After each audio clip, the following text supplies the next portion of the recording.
بسم اللہ الرحمن الرحیم۔ السلام علیکم ورحمۃ اللہ وبرکاتہ۔ زندگی میں کبھی جسمانی بیماری آتی ہے، کبھی دل کی، کبھی حالات کی، کبھی غم، کبھی درد، کبھی تھکن، لیکن یاد رکھو جس اللہ نے بیماری پیدا کی ہے اسی نے اس کی دعا بھی پیدا کی ہے۔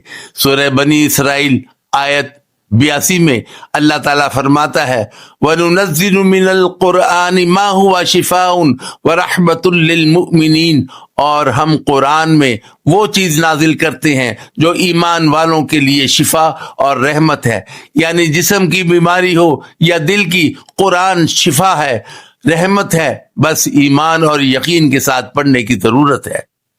رسول اللہ صلی اللہ علیہ وسلم نے فرمایا اللہ نے کوئی بیماری نہیں اتاری،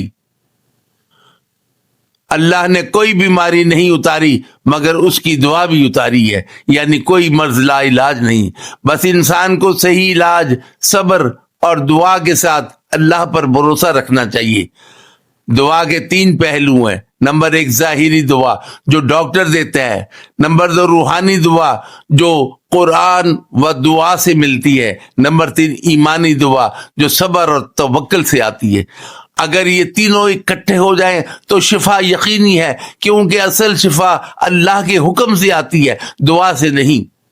نبی کریم صلی اللہ علیہ وسلم نے فرمایا جس نے سورہ فاتحہ دل سے پڑھی اس میں شفا ہے، اور ایک روایت میں آتا ہے کالے زیرے میں ہر بیماری کا شفا ہے سوائے موت کے، یعنی قرآن، دعا، صدقہ اور پاکیزہ خوراک یہ سب شفا کے دروازے ہیں۔ کبھی کبھی اللہ بیماری سے تمہیں آزماتا ہے تاکہ تم اس کے قریب ہو جاؤ۔ بیماری مومن کے گناہوں کو ایسے گرا دیتی ہے جیسے درخت سے پتے جھڑتے ہیں، یعنی اگر تم صبر کرو تو بیماری تمہارے لیے گناہوں کی معافی کا ذریعہ بن جاتی ہے۔ بیماری ہو یا مشکل، مایوس نہ ہو بلکہ اپنے رب سے کہو یا شافی شفا دے، تو ہی شفا دینے والا ہے، تیری شفا کے سوا کوئی شفا نہیں۔ یاد رکھو دعا صرف وہی اثر کرتی ہے جب دل یقین سے بھر جائے، کیونکہ شفا دعا میں نہیں بلکہ اللہ کے حکم میں ہے۔ اگر تم بیمار ہو تو غم نہ کرو، تمہارا رب تمہیں نہیں بھولا۔